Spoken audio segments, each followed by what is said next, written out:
You take lunch last today. You're the least valuable person here. Garrett's words crashed into me like a physical weight, amplified by the pin-drop silence of our open workspace. 28 faces swiveled toward my desk. I gripped the edge of my chair as heat crawled up my neck and spread across my cheeks. Garrett stood at the center of the room, one hand casually in his pocket, the other pointing directly at me. The client presentation team goes first at noon, analysts at 12:30, marketing at 1. Dessa, you can head out after everyone returns. He smiled thinly. Someone needs to keep the phones covered. I forced myself to nod once, gathering my dignity as I turned back to my monitor. That's when the glass entrance doors swung open. Eldon Pike, CEO of our largest client, strode in with 2 assistants trailing behind him. His voice boomed across the silent office. "There's my miracle worker." To my horror, he was looking directly at me. "Dessa Elliot." He crossed the room with his hand extended. "Everyone, this woman single-handedly saved our annual stakeholder presentation when the data made absolutely no sense. Worked straight through the night rebuilding our entire quarterly forecast." My boss's face drained to an ashen gray as Eldon continued, his voice carrying to every corner of the suddenly electric room. "I've been telling everyone how you spotted that accounting error that would have cost us millions. In fact, I'm here specifically to discuss expanding our contract, but only if you're assigned as our exclusive representative." Before I respond with what happened next, let me take you back to how this all began. My name is Dessa Elliot, and until 6 months ago, I was living a completely different life. I'd spent 5 years building a reputation at a prestigious financial consulting firm where I specialized in identifying data anomalies that others missed. I loved the precision of numbers, the stories they told when arranged correctly. When economic downsizing eliminated my department, I found myself starting over at age 32. Garrett hired me, though he made it clear I should be grateful for the opportunity. "Your experience is impressive on paper," he'd said during my interview, "but this company requires a special kind of adaptability. We'll start you at entry level and see if you can keep up." I accepted because my savings were dwindling and the job market was tight. What I didn't know then was that Garrett had a pattern of hiring overqualified women, undermining their confidence, taking credit for their work, and keeping them trapped in positions far below their capabilities. My first 3 months were a masterclass in subtle workplace manipulation. Garrett would assign me complex projects with impossible deadlines, then criticize my output as just adequate in team meetings.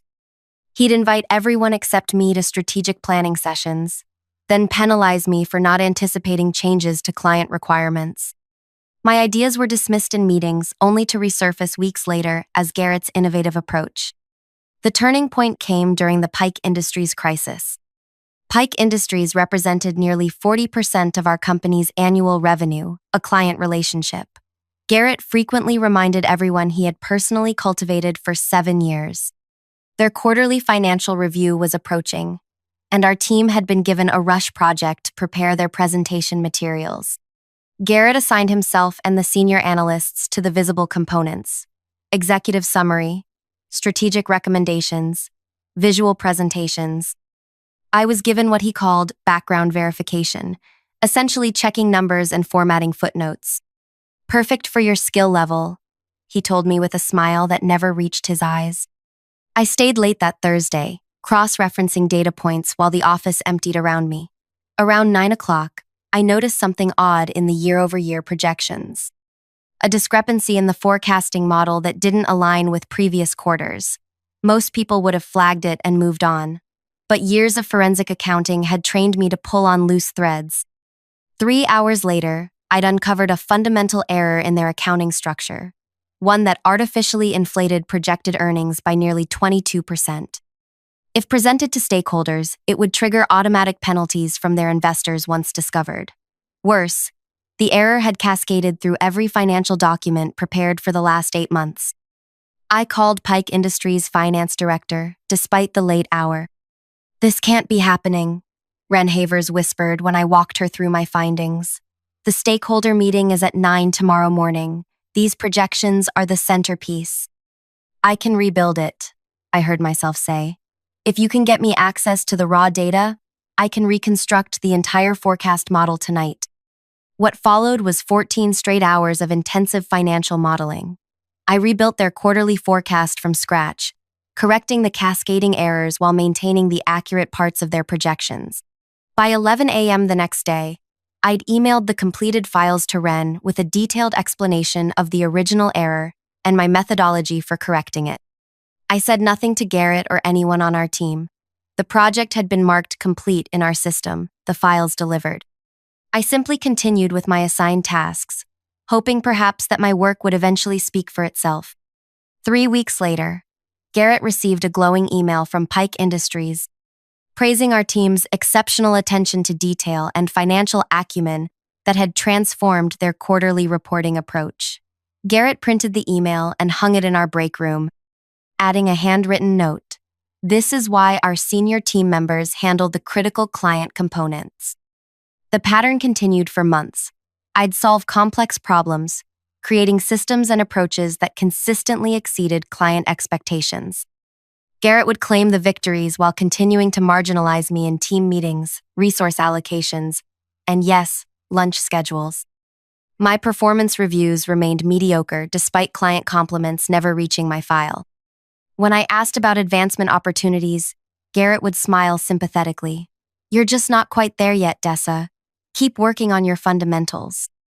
After Eldon Pike's unexpected office visit and public recognition, the workplace dynamics shifted subtly. Colleagues who had previously ignored me began asking for my input on their projects. Junior team members started coming to my desk with questions they'd once taken to others. Even the reception staff treated me differently, saving the good office supplies that usually disappeared before reaching my desk. Yet Garrett grew more visibly threatened. His micromanagement intensified. My work received even more scrutiny, with Garrett requiring multiple revisions for documents that were previously acceptable. He began copying senior management on emails questioning my methodology or timeline estimates. 2 weeks after the Pike incident, Garrett called me into a conference room. I need to address your communication with clients, he began, sliding a folder across the table. You've been operating outside established protocols.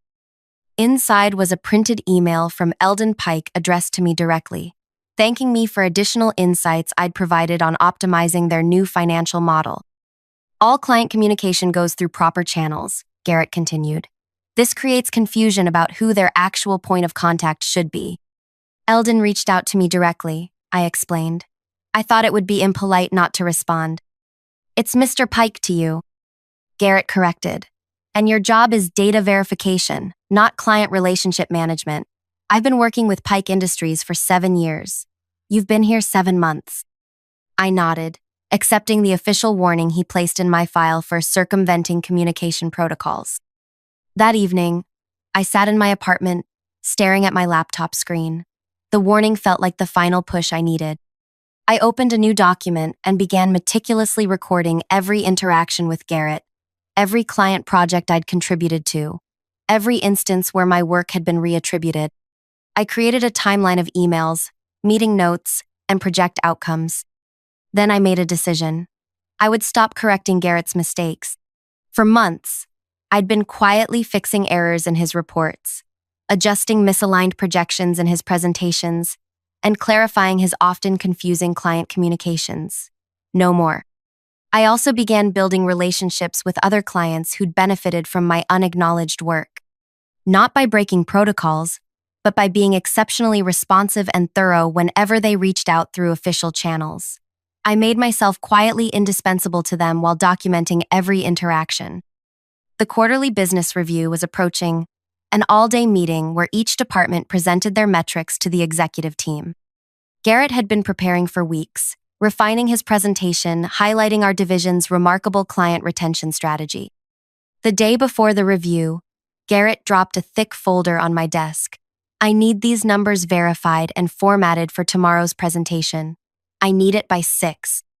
I opened the folder to find raw data from our 5 largest client accounts, including Pike Industries, with handwritten notes from Garrett indicating how he wanted certain metrics presented. The data told a very different story than the one Garrett planned to present. Client satisfaction ratings had dropped in 4 of 5 accounts. Response times had lengthened. The only consistently positive metrics were tied to projects I had directly handled. I verified the numbers exactly as they were, without the creative visualization Garrett had indicated. I formatted everything precisely as requested and returned the completed work at 5:55 p.m. "Everything accurate?" Garrett asked, barely glancing at the pages. "Everything is exactly what the data shows," I confirmed. The next morning, the executive team gathered in the main conference room. Department heads delivered their quarterly reports one by one until Garrett's turn arrived. He stood confidently, clicking through slides showing impressive-looking growth charts and retention statistics. He highlighted the division's hands-on management approach and his personal investment in key client relationships. When he finished, our CEO leaned forward. "You've presented some impressive metrics for client satisfaction, Garrett. Who specifically handles the day-to-day with our top 5 accounts?" Garrett smiled. "I personally manage those relationships, with support staff handling routine communications under my direction." I watched silently as he detailed his approach to client management, explaining how he'd restructured our response protocols and personally intervened in critical situations. The CEO nodded, then reached into a folder. "That's interesting. We actually surveyed those exact clients last week about their account management experience." Garrett's smile froze. "3 couldn't identify you by name," the CEO continued, sliding a paper across the table.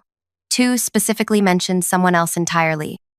They all named this person as their primary contact and problem solver. They've also indicated they'd follow this employee anywhere. The executive team turned toward me as Garrett stammered to respond. "If you're feeling the tension building like I was in that moment, please hit that like button right now and subscribe to our channel." The power dynamic was about to shift dramatically, and you won't want to miss what happens next when the CEO reveals what was on that paper. Turn on notifications because what I did next changed everything. The CEO continued. "Based on this feedback, we're restructuring around client relationships rather than departments. The data is clear. Clients stay because of consistent, knowledgeable points of contact, not organizational charts." Garrett's complexion cycled between white and crimson. "With all due respect, sir, I've personally cultivated these relationships for years. One survey doesn't capture the full scope of—" "7 years with Pike Industries, yes," the CEO interrupted, glancing at his notes. "Yet when we asked Mr. X, Pike, who manages their account, he specifically named Dessa Elliot and couldn't recall working with you directly in over 4 months." The conference room felt charged with an almost electric tension. Every executive's attention darted between Garrett, the CEO, and me. "We're creating a new client success division," the CEO announced, closing his folder with finality. "And based on this client feedback, we'd like you to lead it, Dessa." 22 years of professional composure nearly shattered as I processed his words. "Thank you for the opportunity," I managed to say. "I'd be honored." Garrett stood abruptly. "This is completely appropriate," our CFO interjected, speaking for the first time. "The retention numbers in those accounts speak for themselves. The revenue growth in Pike Industries alone justifies the restructure." The meeting concluded with logistics about my new role, reporting structures, and transition timelines. As we filed out, the CEO touched my elbow. "My office, 15 minutes, he said quietly. Walking back to my desk, I felt strangely hollow despite having just achieved what should have been a triumphant vindication. Colleagues stared openly, whispers following in my wake. Garrett had vanished immediately after the meeting. 15 minutes later, I sat across from the CEO, Anders Levitt, in his corner office. "That was uncomfortable," he said, settling into his chair. "Necessary, but uncomfortable." "I wasn't expecting any of this," I admitted. Clearly. He tapped a pen against his desk.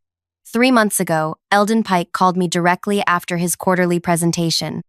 He described in impressive detail how you had saved them from a potential financial disaster. "I made a note to watch your contributions more closely." He turned his monitor toward me, revealing a spreadsheet with client satisfaction metrics sorted by team member.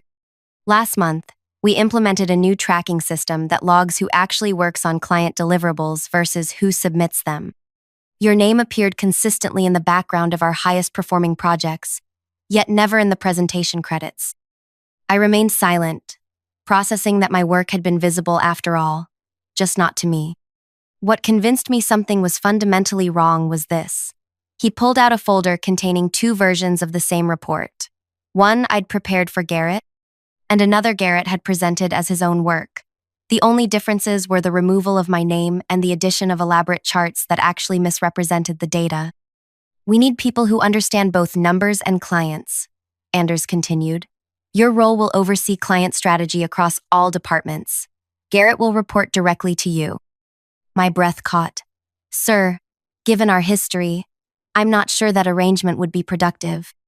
It's not permanent, Anders replied. It's a transitional structure while we evaluate the entire department. How you handle this leadership opportunity, including managing someone who didn't value your contributions, will tell us a lot about your executive potential. The implication was clear. This was as much a test of my leadership capabilities as it was a recognition of my work. One last thing, Anders added as I stood to leave. Why didn't you ever come forward about any of this? I considered the question carefully. I believed the work would eventually speak for itself, I finally said. And it did.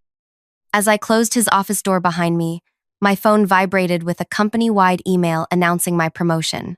By the time I reached my desk, 17 messages already waited in my inbox. The first was from Garrett. We need to discuss this transition immediately. My office, 2 p.m. I didn't respond. Instead, I began methodically packing my personal items to move to my new office, the one previously occupied by the former head of client services who had recently retired. At precisely 2 p.m., I entered Garrett's office, carrying a leather portfolio and closing the door behind me. He didn't stand. This is an obvious mistake that will be corrected once the executive team realizes you lack the experience to manage client relationships at this level. Is that what we need to discuss? I asked, taking a seat without waiting for an invitation. What you need to understand is that I built this department. These are my client relationships. This restructuring is temporary at best. I opened my portfolio and removed a single sheet of paper. This is the transition plan approved by Anders. It outlines the new reporting structure and your responsibilities moving forward. Garrett barely glanced at it. I'm not reporting to someone I hired as a data checker 7 months ago. That's certainly your choice, I replied evenly. I've included 2 options for your role moving forward. Option 1 maintains your current salary with adjusted responsibilities under the new structure. Option 2 is a generous separation package. His laugh held no humor. You can't seriously believe you have the authority to terminate me. Page 2 details the separation provisions pre-approved by HR and legal, should you choose that option. I watched as understanding slowly transformed his expression. Either way, I'll need your decision by tomorrow afternoon. This won't end well for you, Garrett said, his voice dropping to a near whisper. I know every senior person in this industry.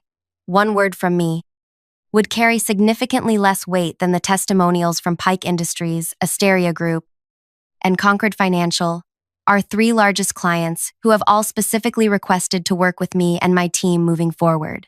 I stood, gathering my portfolio. Their combined business represents 62% of our annual revenue.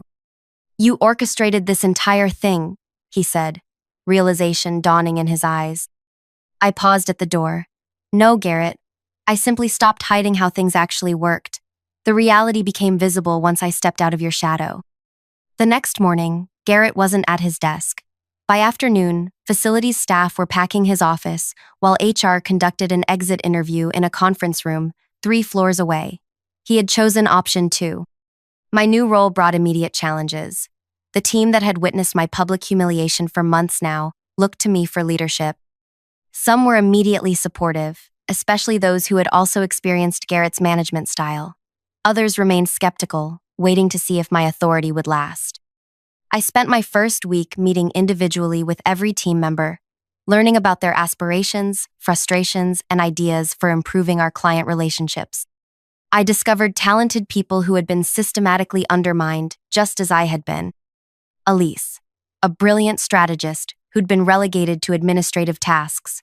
Kendrick, whose innovative client portal idea had been dismissed repeatedly, despite client requests for exactly such a tool. Phoebe, whose financial models were consistently more accurate than anyone else's, yet who remained stuck in an entry-level position after 3 years. He always said I wasn't ready for client interaction, Phoebe admitted during our one-on-one. But I have a master's in financial communications. Client interaction was literally what I was trained for. Pattern by pattern, I uncovered Garrett's systematic approach to maintaining control while limiting the growth of anyone who might eventually challenge him. The department didn't lack talent, it lacked opportunity. My second week, I implemented our first structural changes. We reorganized around client needs rather than internal hierarchies. Team members were assigned to accounts based on skill alignment rather than seniority. Everyone received direct client contact appropriate to their expertise. By month's end, client satisfaction metrics had increased across all accounts. Response times decreased by 40%. Project delivery accelerated while accuracy improved. Anders called me to his office after reviewing our first monthly performance data. Impressive turnaround, he noted, scrolling through the dashboard. But I'm curious about something. These improvements happened too quickly to be the result of new processes alone. The capability was always there, I explained. We just removed the barriers. He studied me thoughtfully. Garrett's leadership approach created those barriers? His leadership approach was the barrier, I clarified. He deliberately limited team members' growth to maintain control. Anders nodded slowly. We should have recognized it sooner. I apologize for that. You recognized it eventually, I offered. That's more than many organizations manage. Still, it raises concerns about our ability to identify problematic management styles before they impact talent retention. He tapped his desk thoughtfully. I'd like you to join our executive leadership team. We need your perspective as we evaluate our management practices company-wide. Just like that, 4 months after being publicly named the least valuable person in the department, I was sitting at the executive table. The next quarter brought new challenges. 2 competitors attempted to poach our newly empowered team members with aggressive compensation packages. A key client underwent a merger that threatened to eliminate their contract with us. The financial markets experienced unexpected volatility that affected our forecasting models. Through it all, our reconfigured team demonstrated remarkable resilience. People who had once waited for instructions now proactively identified problems and proposed solutions. Meetings that had once been dominated by a single voice now featured robust discussion from multiple perspectives. Most importantly, clients noticed the difference. Our quarterly business reviews transformed from tense interrogations about missed deadlines to collaborative planning sessions for future growth. 6 months into my new role, I received an unexpected LinkedIn message. Congratulations on the well-deserved promotion. Your team certainly seems to be thriving. Perhaps we could meet for coffee sometime? Garrett. I ignored it. 3 days later, another message arrived.